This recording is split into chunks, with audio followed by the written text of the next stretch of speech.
And Toxicology at the University of California at Davis School of Medicine. Dr. Henderson received his PhD in Pharmacology and Toxicology at UC Davis in 1969. He and his wife, Martha Harkey, who is also here today, have a grant from the National Institute of Health to study possible interactions between herbal products and standard medications. They have been testing herbal products, including Kava, or cavalactone products, I should say, for their ability to inhibit human drug metabolizing enzymes. And so without further ado, let's welcome Dr. Henderson.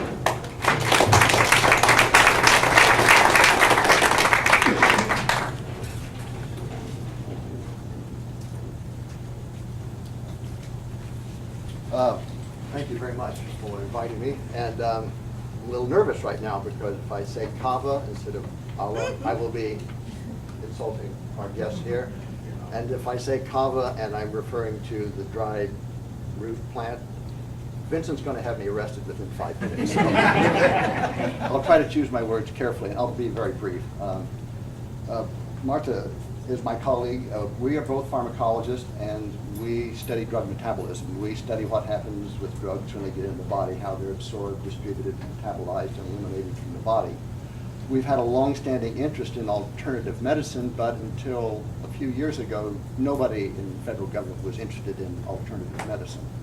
And but we received a grant from NIH about 3 years ago to study herb-drug interactions. And one of the concerns of NIH with the increased use of herbal products was not that they were dangerous in themselves, but they might interact with standard medications in an unfavorable way. And there is some foundation for this. One of the major concerns was if you take an herbal product, it may interfere with the normal metabolism of a standard medication. And you may either get levels that are too high or too low of that medication. So that was, our approach was to basically mimic what pharmaceutical companies do when they develop new drugs. The FDA now requires any pharmaceutical company that has a drug in development to go through some tests to see if you can predict any possible interaction with known medications. And there are two approaches. The first approach is to actually use isolated human enzymes. So we do test tube experiments, but we actually do them with human cells and tissues. So our first series of experiments was using isolated drug metabolizing enzymes and looking at how they metabolize normal drugs, and then we would add various herbal products and see what happened. Our initial experiments were done with these type of enzymes, and we actually used marker compounds. These are the isolated, theoretically active components of the 10 most popular herbal products. Well, very quickly, Kava stood out as something that inhibited human drug metabolism, and it inhibits it at fairly low concentrations.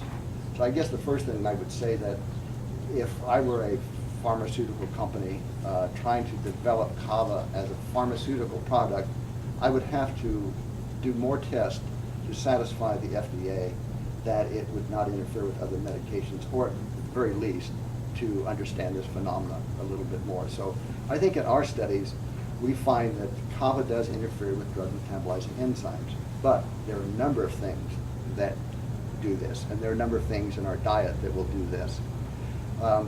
We also looked at the effect of Kava on intact human liver cells. So these are actually isolated human liver cells that we studied in a test tube, and this is sort of bringing the experiment to another level. We wanted to see whether herbs, products, and pharmaceuticals would interact in hepatocytes, in these isolated cells, trying to make it a more natural system.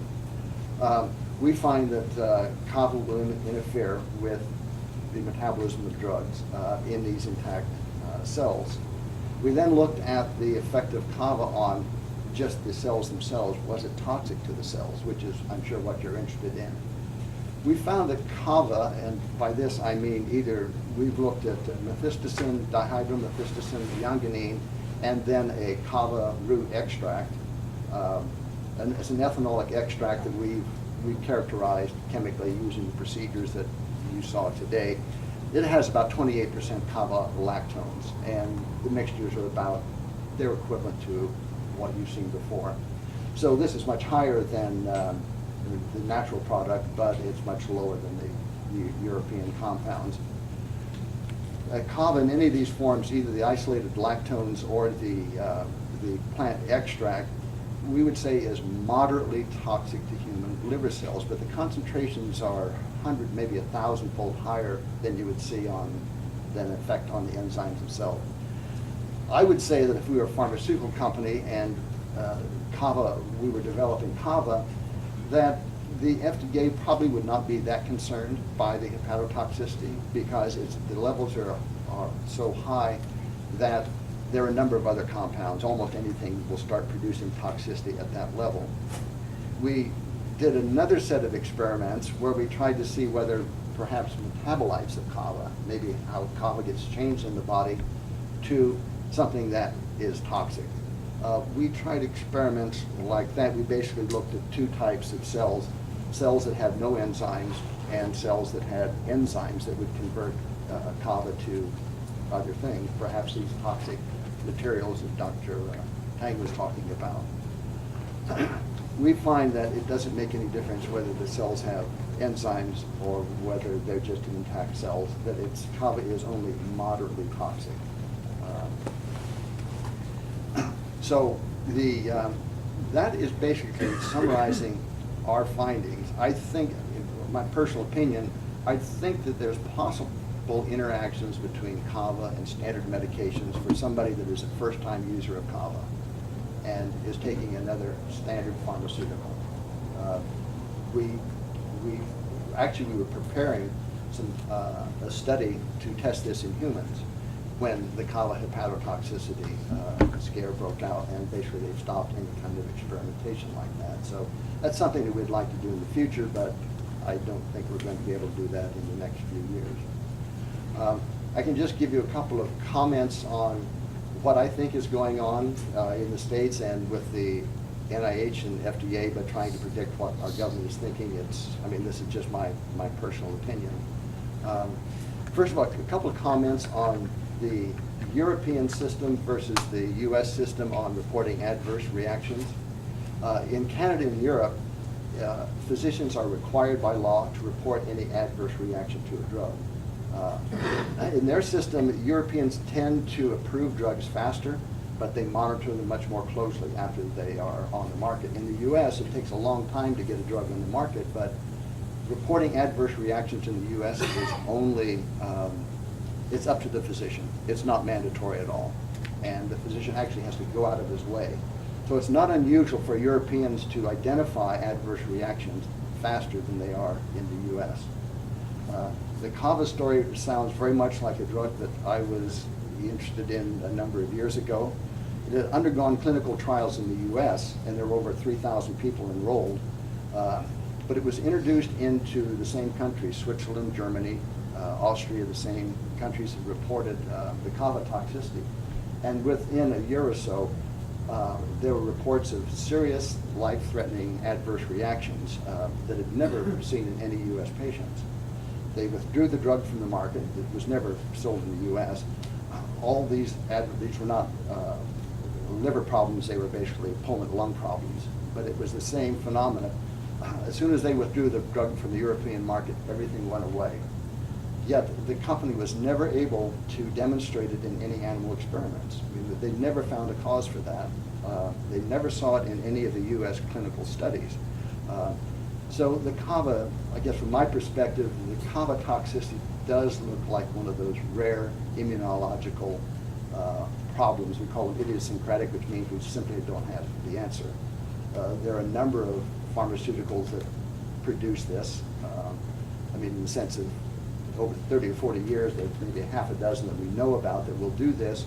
They're still trying to work on the mechanisms. A couple of other quick thoughts. Where is the FDA going? Well, I can't really tell you what they're thinking, but Martha and I went to an international meeting back east this spring it was an international research conference on alternative medicine. We were the only people in there, 300 people that were all interested in Kava. There was no one interested in Kava. We thought there might be a special panel. We even asked them, shouldn't there be a special panel to discuss Kava? There was basically no interest in this. I think if the FDA is interested in a herbal product, it's ephedra, not Kava. I think if the FDA or NIH will do anything, it will be, they will probably move to withdraw ephedrine or ephedra type compounds from the market. The FDA and NIH sort of has these little test balloons that they send up. They'll convene a committee or they'll ask for this, and you sort of sense this is where they're going. We're seeing those right now. They're asking for people interested in ephedra research or ephedra effects on the heart. I've seen nothing like that with Kava. I don't think I could get another grant on Kava research right now from the FDA. I just don't think it is on their radar screen, very much like Vincent said. They don't think it's a problem. And I don't, my personal opinion, I don't see the FDA making any moves on Kava unless there are reports of hepatotoxicity in the US, which I don't think there are and may not be. So kind of in a very quick nutshell, that's what we've done, and we're still continuing to work on Kava, and we're very much interested in the, I mean, it's a fascinating, well, I'm going to tell you that it's a fascinating plant with lots of very, very interesting pharmacological properties. So I'd be glad to answer any questions. Yes? And this drug metabolism, can you tell us like which class of drugs, all drugs, or That's a very good point. There are what they call the big five. There are 5 major, like it's a P450 enzymes. There are 5 major liver enzymes that probably metabolize 80 to 90% of all known pharmaceuticals. In fact, there is one particular enzyme that probably metabolizes 60% of those enzymes. So it's a huge family of enzymes, but there are relatively few that are extremely important. Kava does inhibit the one enzyme that most people look at, and that's what they call 384. That's the one that's responsible for metabolizing, say, 60% of pharmaceuticals. Kava does, when I say Kava, I mean we've tested the 3-lactones and a Kava root extract. So it doesn't affect all enzymes. So it's not a non-specific thing. It seems to be relatively specific for certain enzymes. Kava does not seem to affect the 2D6, which any of you that have been reading the literature, there have been some reports, they said 2 of the cases in Europe with liver toxicity, these people were deficient in the 2D6 enzyme, and they thought that that might be responsible. Kava does not seem to do anything to 2D6. I don't know how that relates to the problem, but 2D6 does not seem to be a major player as far as effects of Kava. The other one, the 2E1, which I think Dennis referred to, it may have slight effects on that, but I don't think very significant. Yes, Mark, Excuse me, Gary, just to put this whole thing in perspective for any non-pharmacologists in the audience, this 384 enzyme also exists in the intestine, and there's a food, grapefruit juice, that also inhibits this same enzyme in the intestine. So that about 10 years ago, everyone in pharmacology said, my gosh, you have all of these drugs that the drug company knows you only absorb about 10% of it through the intestine, and yet if you take it with grapefruit juice, you get 90 to 100% absorbed. So you're getting 10 times the normal dose if you take all of these drugs, and there's a lot of them, with grapefruit juice. So one very smart pharmacologist in San Francisco set up a company to identify the component in grapefruit juice that was responsible for this, thinking I can package this with the pharmaceutical, and the bioavailability goes from 10% to 90%, and that's a very good thing. Okay? So Kava is doing the same thing. It's inhibiting an enzyme, so everybody gets all concerned. Oh my gosh, it's inhibiting a drug metabolizing enzyme. The grapefruit juice does the same thing. And it might even be a positive thing. You know, the problem is if a patient's taking a drug and they don't know that there's a problem, it inhibits the enzyme, then all of a sudden they're overdosed. And if the drug has a very narrow margin of safety, then that could be a problem. So just to put this whole thing in perspective, yes, it's a very potent inhibitor, but what does that really mean? You know, You just have to know that when you're dosing of these very potent pharmaceuticals. I'm just a little bit confused. I'm not familiar with the term. Okay. When you mean inhibitors, you mean it increases it or it It slows? decreases it. It The decreases it, enzymes is what I break thought. down the drug. You know, your body thinks a drug is a poison, so the body just tries to get rid of it, okay? So, you know, kava and grapefruit juice and a number of other food components will inhibit these enzymes, so that then you actually get more Okay, drug. so you get more drug. absorbed, yeah. Okay. But could that not work the other way? In other words, if a person is taking a pharmaceutical that is a substrate for these enzymes, then they might metabolize kava less efficiently or in a different way than a person who's not.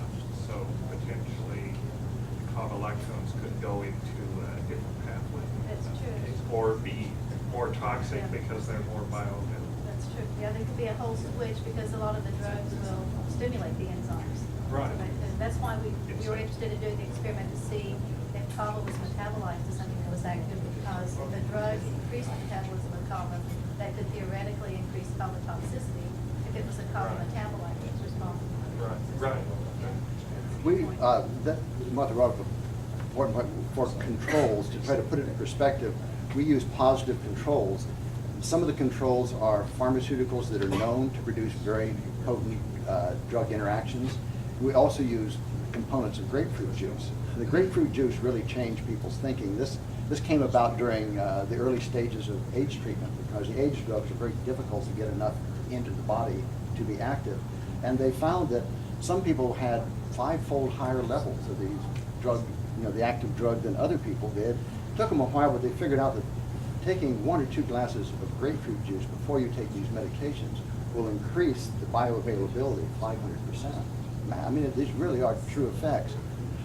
But this is going on all the time. I mean, just your diet does affect your intake of drugs. So I think that the main thing that is, at least if you know that there is a potential interaction, the interactions are going to be very complex, but the FDA is very interested in this, and they, at the very early stages now, they want companies to look at these potential interactions before they even bring them into animals. And so basically what we are doing are acting sort of like a miniature pharmaceutical company. We're just applying the same test that a pharmaceutical test would to a drug in development. And basically that's what the concern is, I think, in the general public, is because or herbal products are regulated differently than pharmaceuticals, that some people think we're just not getting the same attention to these. Yes, At the laboratory level, would that be practically feasible for you, technically feasible for you, when you test methysticin or cavain on liver cells, to have another test where you would test kava juice? We could do that, yes. These are the things that that are And extremely see important. if there is a differential in the response. Right. We got some of the European preparations. We'd like to test those in our system because it's a very standardized test that we can compare things. And so we do have some of these very high-level cavalactone products that we are going to test. That would be the other thing would be very interesting, would be actually looking at the more traditional extracts, because we can put anything into our little cells. Yeah, down wood. Now this would be Even an aqueous solution like this, the one we just had, yes, yeah. a fresh kava juice, and you can Mhm. test the Yeah. response. That would be very interesting. What's the reality of that happening? I mean, do you have the resources to bring in the juice and test it? And I mean, That's why we're here, right? That's exactly why we're here. As soon as we heard that there were 40 people or so that were going to sit around and talk kava, we got a plane. No, we're ready. Seriously, we're at a stage right now where we're kind of thinking, well, where should this go, since we're not developing it as a nutraceutical? But that was how to prepare the test compounds. Before we even got started on this, we found that working with natural products is very tricky in these little systems, because They're very complex mixtures, as everybody here has said, and I think you can get fooled very quickly. This, and we actually published a paper on what not to do in these type of experiments with natural products before we even published our data on Kava. So it's tricky to do, but it's completely amenable to tests like this where we could look at freshly prepared material. Yeah, I think these would be some very, very interesting experiments to do. You have to maybe get it frozen sent to you at Davis? Yeah, FedEx, frozen. I think there's many things that we could talk about on You can how we possibly could. vacuum seal it to fresh fruit. That's what we do actually with our store. We have Uh-huh. an outlet, and we do the juice right there, so Uh-huh. it can be sent ship to you, get it quickly. Yeah, they're doing, this is, they have an outlet in Eugene, Oregon, where they ship the fresh root from here in Hawaii. Oh, really? And- Yeah. And make the juice. It's all organic. If it's possible to do things like if you could analyze it before it's shipped, at least for some marker compounds, or do a fingerprint, and then we could analyze it once it's arrived, then we could make sure that there hasn't been any chemical change, because we analyze everything very carefully before we analyze it. Could this be Yes. irradiated? I mean, I'm sorry? This aqueous stuff, could you irradiate it, so it would have a, shelf life? I don't know, that's not my area. I mean, that's food science. As Vincent said, that's food science. In looking at this inhibition, have you've looked at individual Kava lactones and their effects on the P450s, right? Yes. So did the ones with the methylene dioxy group, are they the best inhibitors and the ones that lack them? And you see any falling into two groups that way? Well, that's what we looked at methysticin, dihydromethysticin, and yanganine. And methysticin is the most potent inhibitor. Yanganine is more complicated to study. Now, we only looked at one kava root extract, and that's an ethanolic extract that we got from a friend who has a small herbal product company. That product seems more potent on a per milligram basis than the individual. So it looks like the combination seems to be a little more active on these systems than the individual lactones. But again, we've only looked at one root extract, not a variety. I think just listening to things like that, ESA, that would be fascinating to look at. I mean, you can just develop so many scenarios. Everything was fine until they suddenly started selecting for bulk materials that had a totally different fingerprint of material in there. And that could easily explain why it has been, even in the European market, no problem at all. And suddenly they started seeing problems. It could just be a shift to looking at different compounds or whatever. So, So are these results you just said is published? some of it is published, some of it is, everything I've talked about has either been published or presented at a scientific meeting. The two kind of genetically engineered cells, we haven't published that yet. We just finished those experiments. But it is published. So when you talk about toxicity, you're talking about the cytochrome P384, right? The hepatotoxicity was done with the actual liver cells themselves intact. And we basically, what it is, you look at ATP production. So we're monitoring basically the cell viability with increasing concentrations of Kava.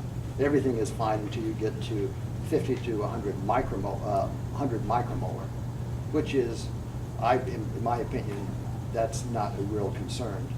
Now they're active against the individual enzymes at the 1 to 10 micromolar, which is very potent. I mean, relatively, in some of the enzymes, Kava had the same effect that our positive controls had. So how does that compare to a grape juice, grapefruit juice? Well, we looked at the isolated component of grapefruit juice, and sometimes it was more potent than that, sometimes it was less. Depends on the enzyme. So But- if you talk about cytotoxicity or general cell toxicity, it's not very prominent Is that what you said at the beginning? I think the industry says if the active concentrations are, say, with 1 to 10 micromolar, it's considered a cytotoxin. If it's 50 to 100, it's called moderate, and above 100, it's no effect at all. Companies are interested in cytotoxicity as a positive effect as anti-cancer compounds. So there's nothing in Kava that would get people excited about a potential anti-cancer compound because it's not toxic at any reasonable concentration. As far as would this be, could you get these concentrations in humans? Well, that's hard to say because the absolute amount that people take seems to be relatively high. But the bioavailability, any data that I've seen says it's hard to find in human blood. So that remains, I don't know. That's the real unexplained. These things are going to be lipid soluble, that they concentrate in the liver in any way. But the bottom line, I think, is as a standard pharmaceutical screen, Kava does not appear to be a potent cytotoxin. Either, when I say Kava, any of the materials that we've looked at. And it doesn't appear that Kava seems to get activated to anything that's particularly toxic. But again, we've looked at just a small part of the whole. So actually, your experiments are not particularly aiming at the liver toxicity per se, is that right? Because you in the description, the cirrhosis, jaundice, right. These are actually nothing to do with. In other words, based on your data, cannot establish any positive association with those symptoms, I believe. I should say right now, it's either the Kava or I'm having a deja vu experience because Dr. Tang and I were grad students in the same laboratory about 150 years ago. And I feel like we're at a group meeting right here, and we're just going to go to the blackboard and start drawing structures. We both find each other more attractive.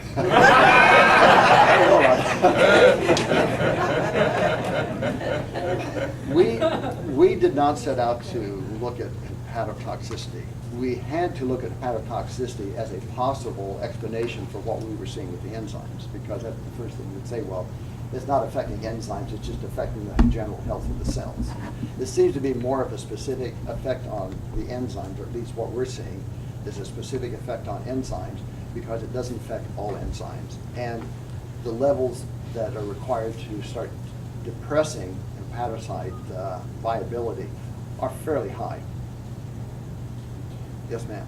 I want to make sure that I understand about the cytotoxicity. This is a new term to me. There is an alkaloid in Kava, according to Klaus, that is cytotoxic, but then in general, Kava is not a potent cytotoxin, as you just said. Am I correct in paraphrasing all of that?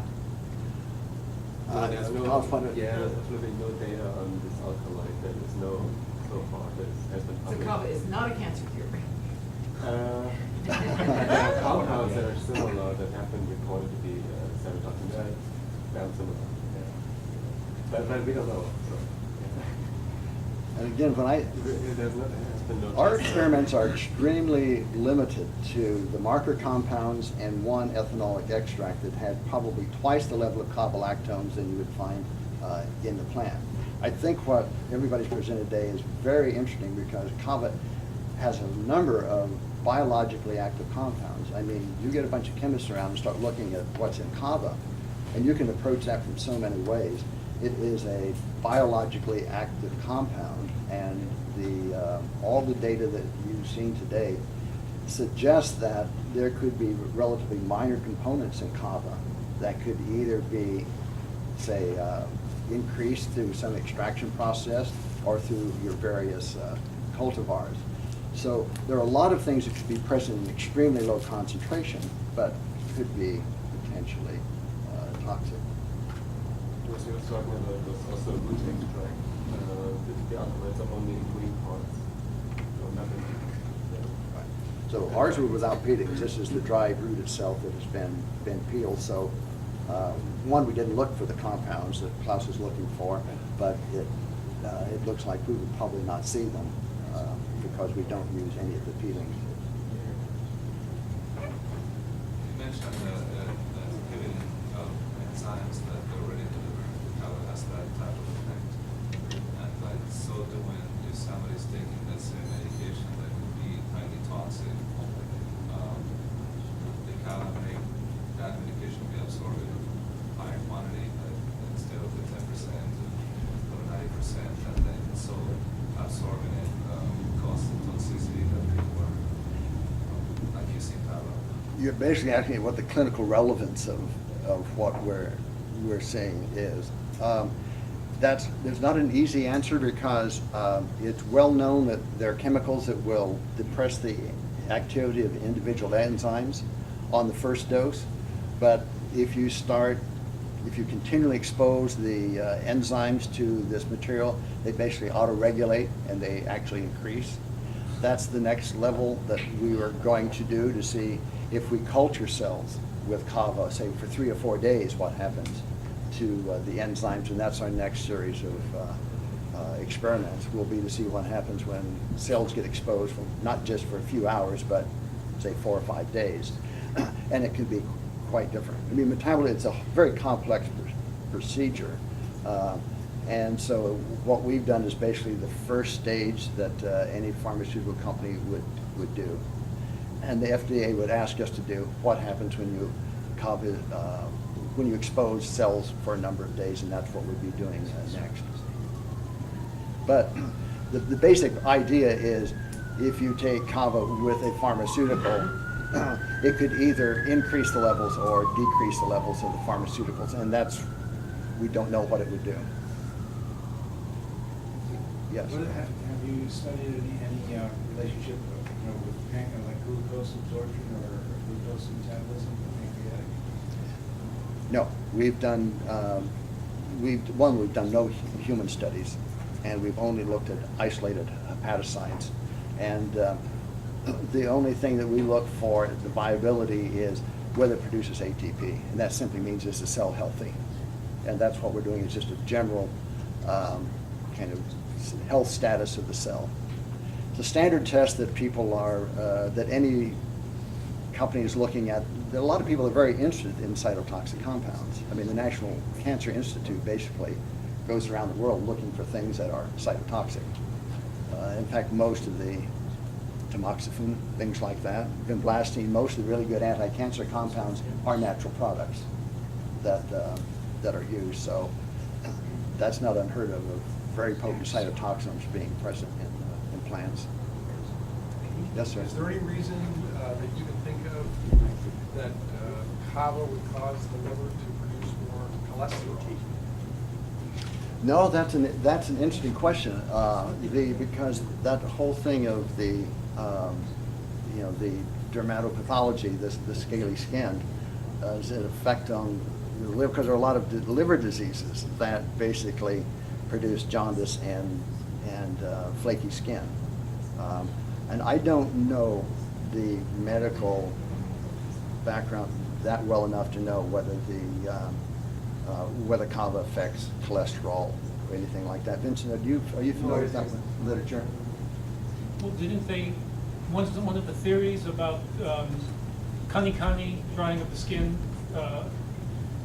that when you drink lots and lots of Kava and the drying of the skin comes about, there's several theories as to why that happens. I think Norton did that study at Tripler. But here again, it's quite weird because it's so frequent in Fiji, where they drink dry Kava, and we don't have it in Vanuatu where we drink it fresh. Uh-huh. Even when you drink a lot, like I did last year. Uh-huh. But you said your wife had it. That was Yeah, but interesting. it was very mild. Right. But it You was can like, have a look at her. I worked in villages where people drink green Kava every day, and they're still people get it. Okay. So you can still get the green Kava. Okay. Look at the little old ladies. Yeah, we feed them alligators. But here again, in Vanuatu, it's not that common. yes. I just want to add another point. Basically, I mean, when we've been talking, because I've been practicing as a practitioner, and I've seen over time, Kava is basically, if you talk about it, it's basically about spirit. It is about spirit, and it's a sacred ceremonial drink taken with that pen. even though we're talking about all this, and it has so much possibility of helping.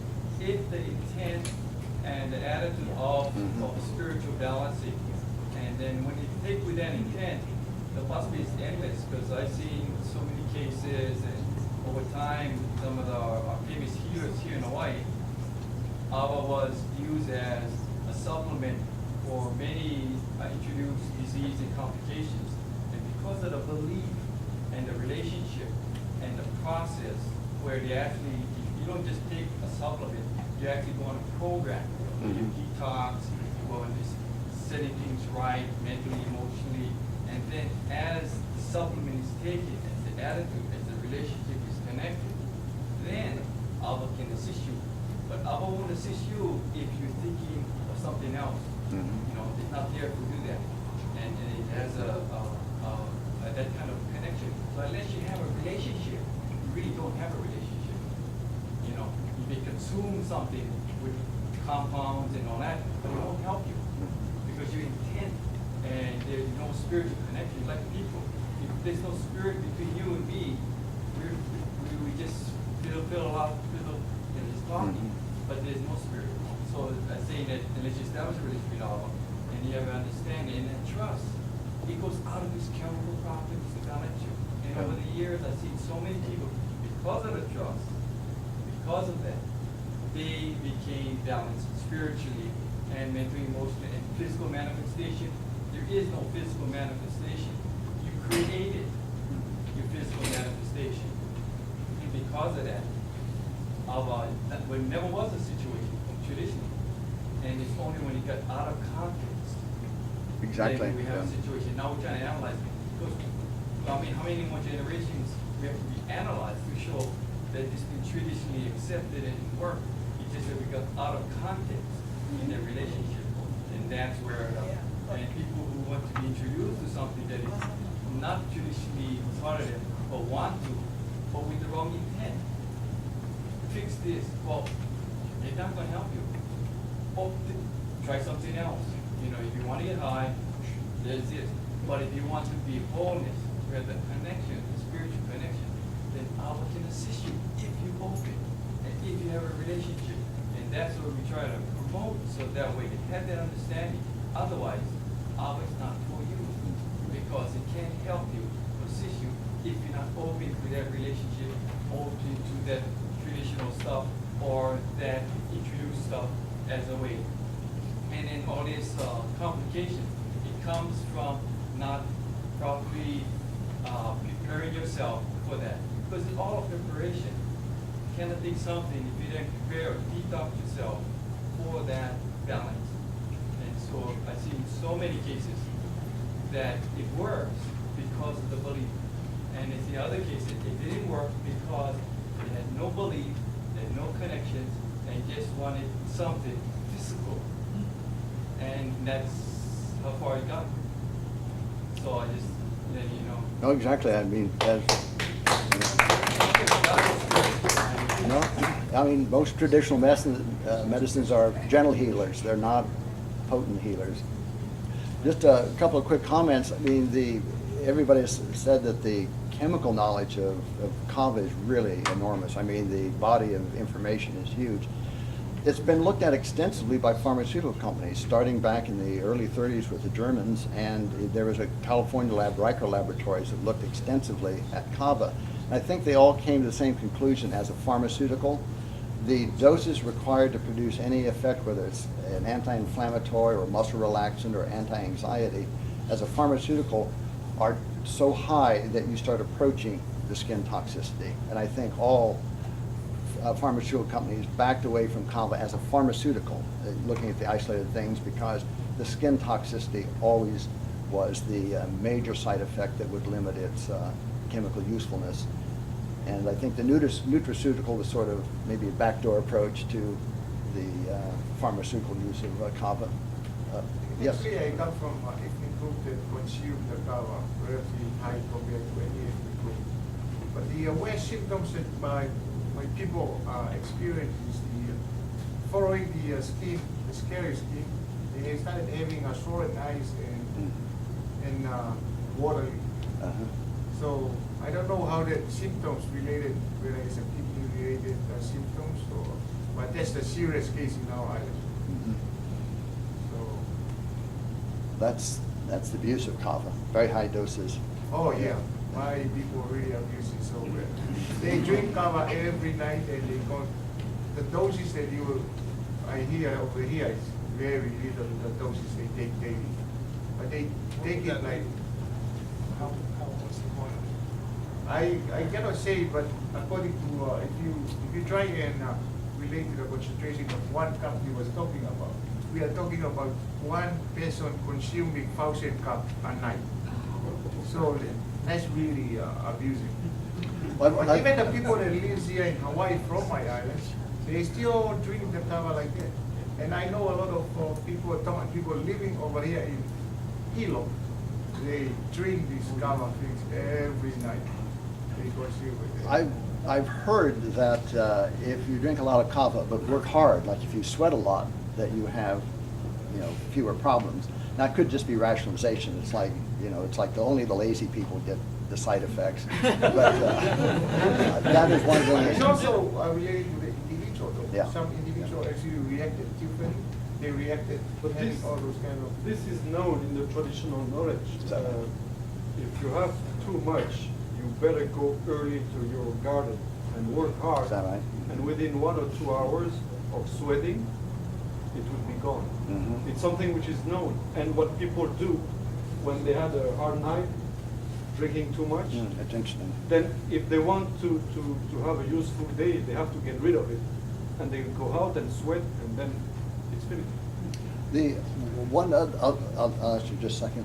The another anecdotal report that we've heard that Fijians around California, around the Bay Area, there are quite a few. They say that if you drink kava and you're a diabetic, it'll immediately cause an adverse reaction. That blood sugars will go out, and they say that at least in the Fijian community, it's well known. If you're diabetic or pre-diabetic, don't use kava because you'll basically be out of control. I don't know. Yes. Is kava a diuretic? And can't that be related, if it is, to the scaly skin and the watery eyes as a diuretic? I find that I need to drink a lot of extra water when I drink kava because I get dehydrated. Is that true? Well, kava, I think there is scientific evidence which shows that kava is a diuretic. My personal experience, it is a diuretic. And over time, your skin might dry out, huh? Yeah, so maybe that's the cause rather than the consequence of it. I mean, yeah, it might be a reason for that. Yes. And part of the traditional practice, cases where you have a skin disorder, kava was drank in this format, so that way you can create new skin. Because sometimes the only way you can create new skin is sunburn or second degree burn. Kava was taken in this format as a traditional practice where there's an extreme skin disorder that has been introduced and they don't know what to do. You kava, get new skin like a snake, and I've seen this in several cases where that was the situation, and that was one governor's recommendation for that individual, and it worked. And then as soon as, like you say, you finish the long-term consumption, you're back to normal skin. That's But interesting. in the process of shedding your skin, there was only one of the best results by this practice. So Yeah, it's that's not, interesting. That is a documented oral history, I've heard. Oh, yeah. Yes, Yeah, I nice see- new I see skin. them all night, so, you But know, in any that's case, possible. it's after 4. I guess we should pretty much adjourn, thank our sponsors again, thank our speakers. One quick thing, do you think the FDA is going to come up with a statement, a final statement about Kava, or is it just going to be not? I think, my personal opinion, unless there are new cases in the U.S., they'll probably just let it fly because every so often there's some kind of report of an adverse reaction to an herbal product, and I don't think they want to get into the business. trying to regulate kava or outlaw it. That's my personal opinion. In any case, let's thank everybody and I guess say Can we get goodbye. everybody, all the speakers Yep. up for photos? Sure.